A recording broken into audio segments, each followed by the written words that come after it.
Welcome back to सियासी शतरंज। खवातीन और हज़रात, ब्रेक से पहले बात हो रही थी इंतखाबी मुहिम के हवाले से। हमने पीपल्स पार्टी और एमक्यूएम की इंतखाबी मुहिम को तो डिस्कस किया। जेयूआई मौलाना फजल रहमान काफी वक्त से इस बात का शिकवा कर रहे हैं कि उनको बिल्कुल लेवल प्लेइंग फील्ड नहीं मिली, वो इंतखाबी मुहिम चला ही नहीं पा रहे हैं। वजह लॉ एंड ऑर्डर सिचुएशन है।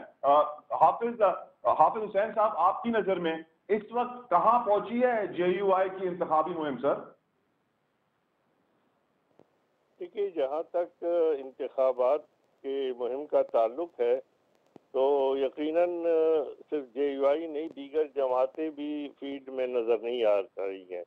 तो लेवलिंग फील्ड की बात तो लेवल फील्डिंग की बात तो की जाती है, लेकिन यहाँ तो बलूचिस्तान और खुसूसन खैबर पख्तूनख्वा में, जहाँ पर जमीयत उलमा इस्लाम के जो है वो एक मजबूत पॉकेट्स है, वहाँ पर जो सूरत हाल है वो बाजोड़ में हमारे एक जलसे पे हमला हुआ था दहशत गर्दों का, और जिसमें तकरीबन 70 के करीब हमारे वर्कर शहीद हुए थे और काफ़ी 100 के करीब जख्मी थे। और उसके बाद फिर मुसलसल ये बात हो रही है। यकीनन हम समझते हैं कि जो एक निगरान हुकूमत कायम की जाती है जो हमारे मुल्क में है, दीगर ममालिक में नहीं है, और उसका जो काम होता है वो इस मामलात के हवाले से नहीं कि मुल्क को चलाना किस तरह है, बल्कि इसकी निगरानी का उन्वान ये होता है कि वो अमन अमान की सूरत हाल और इस हवाले से उस माहौल को बरकरार रखे और फेयर इलेक्शन के हवाले से वो अपनी जिम्मेदारियों को पूरा करे। लेकिन हम देख रहे हैं कि जो हमारे निगरान है उनकी निगरानी मुल्क से ज़्यादा बैरूनी मुल्क होती है, और वो भी वजीर आज़म भी वजीर खारजा बने बैठे फिरते हैं, और एक दिन यहाँ पर दूसरे दिन वहाँ पर। और इसी तरह जो हमारे दीगर काबीना के अरकान है वो भी ऐसे मामलात में जी यकीनन यकीनन। अच्छा, मैं वो ऐसे मामलात में है तो हम उनकी तवज्जो दिलाना चाहते हैं। और अगर इसको इस उन्वान से लिया जाता है कि हम इलेक्शन के हवाले से ही तहफ़्फ़ुज़ात रखते हैं, तो मैं समझता हूँ कि 18 के इंतखाबात के बाद जेयूआई वाहिद जमात थी जिसने भरपूर अंदाज में इस वक्त पूरे मुल्क में 14 मिलियन मार्च किए, और 3 जो है उन्होंने बहुत बड़े मुजाहरे किए, सुप्रीम कोर्ट तक, इलेक्शन कमीशन के सामने तक इलेक्शन के लिए किया। तो हम किस तरह इलेक्शन के खिलाफ जा सकते हैं? हम कहते हैं कि अगर हमारे इलाकों में बाकायदा तौर पर खैबर पख्तूनख्वा में इस तरह शियारात लगाए जाते हैं कि अगर आप लोग जेयूआई के जलसों में चले गए तो आपके साथ ही होगा, तो हमने इन बातों को इसलिए इलेक्शन कमीशन के सामने और निगरान हुकूमत के सामने और वजारत दाखिला के सामने, अब सितम ज़रीफ़ी तो ये है मोहतरम जत्तोई साहब कि हमें खुद वजारत दाखिला बेचती है कि आप पे हमला होने वाला है और इस किस्म का एक खुदकुश है, इस किस्म के कपड़े पहने होंगे, इस किस्म इतनी इसकी उम्र होगी। अच्छा, और उसके बाद खुदा न खास्ता हो भी जाता है, जैसे मौलाना पे 3 हमले हो गए, मौलाना शेरानी पे हुए, अब्दुल्ला साहब पे हुए, हैदरी साहब पर हुए, लेकिन उसके बाद भी कोई सुनवाई नहीं है, किसी को पकड़ा नहीं जाता। तो हम समझते हैं कि क्या तमाम जमातों को ऐसे लेटर चले जाते हैं या फिर एक साजिश के तरफ से जेयूआई को इसी हवाले से जो है वो दीवार से लगाया जा रहा है? मौलाना फजल रहमान सदर मुमलिकत नहीं बन पाएंगे? देखिए, मौलाना फजल रहमान साहब क्यों नहीं बन पाएंगे? बनने के लिए ज़रूरी ये नहीं है कि मेरी ख्वाहिश है या किसी की ख्वाहिश है। अब तो माशाल्लाह लोग वजीर आज़म बन रहे हैं। पहले तो मुझे बता दे दी कि इलेक्शन अभी होने वाला है तो नवाज शरीफ साहब चौथी बार कहते कि वजीर आज़म बन गए, बिलावल साहब ने भी आस्तीनें चढ़ा ली है। तो अगर मौलाना साहब के कोई मोतकीदीन या उसके पार्टी वालों ने भी ये बात कह दी तो आसमान तो नहीं गिरा। तो मैं समझता हूँ कि ये तो उस वक्त होगा जब अक्सरियत होगी और हर एक को यह हक हासिल है कि वो इस मनसब के लिए इलेक्शन लड़ सके।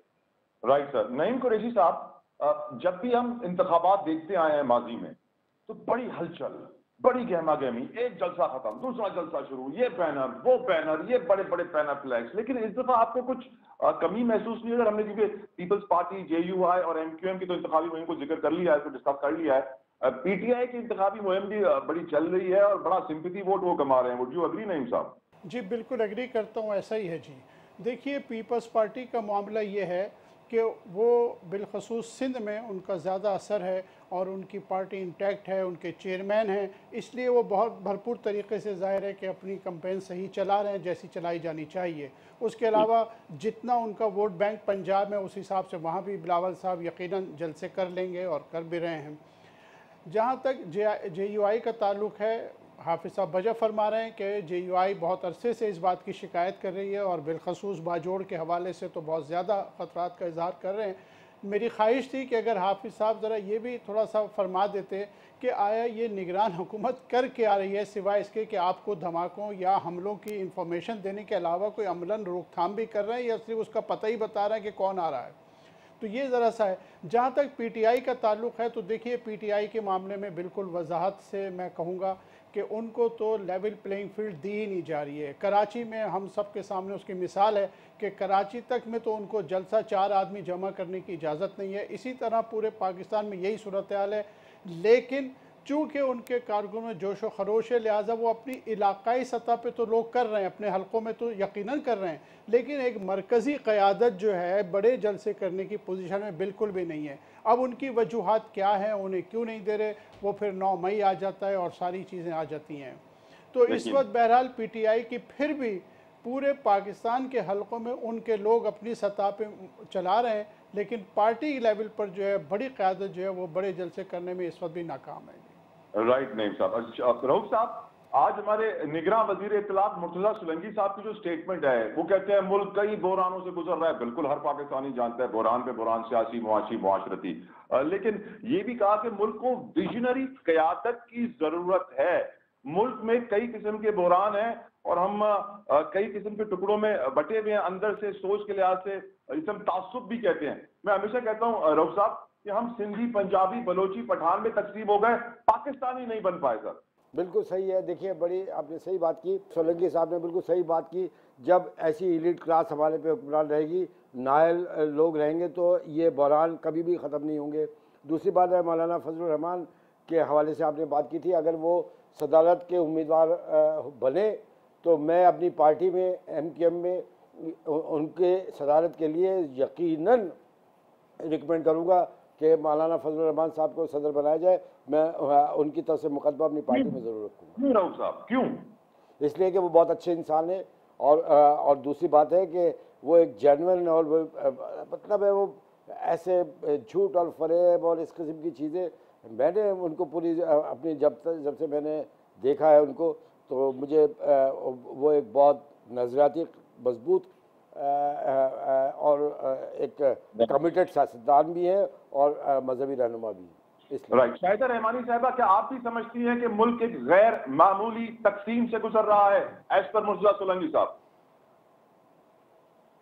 शक नहीं है, मुल्क को इस वक्त सबसे बड़ा जो है वो आईनी बहरान है, मुआशी बहरान है और मुख्तलिफ बहरानात का सामना है।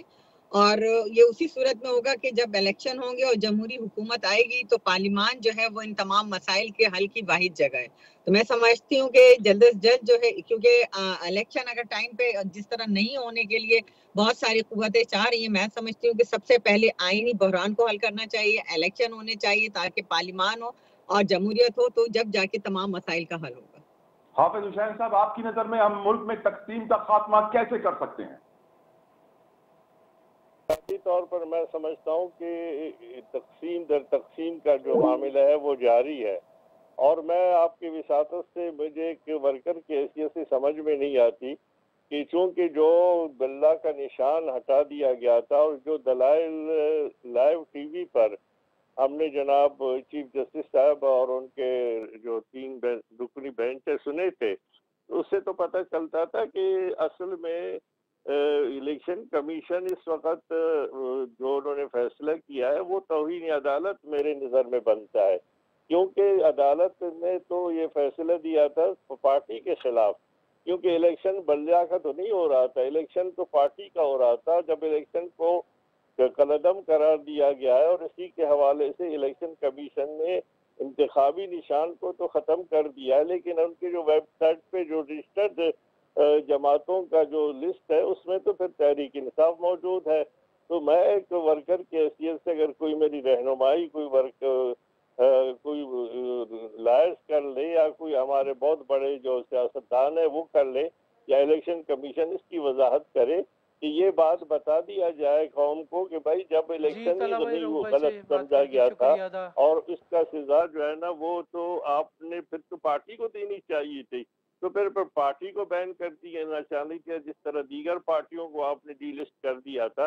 लेकिन अगर आप पार्टी को बरकरार रखते हैं तो फिर क्या वो तमाम फैसले के तमाम तरह जो फैसले के अहाता है उसको ये बात किया जा सकता है या नहीं किया जा सकता।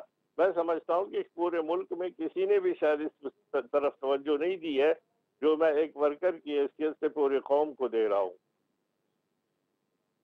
तकसीम का खात्मा कैसे करें मुल्क में, किस तरह हम सिंधी, पंजाबी, बलोची, पठान को पाकिस्तानी बनाएं सर?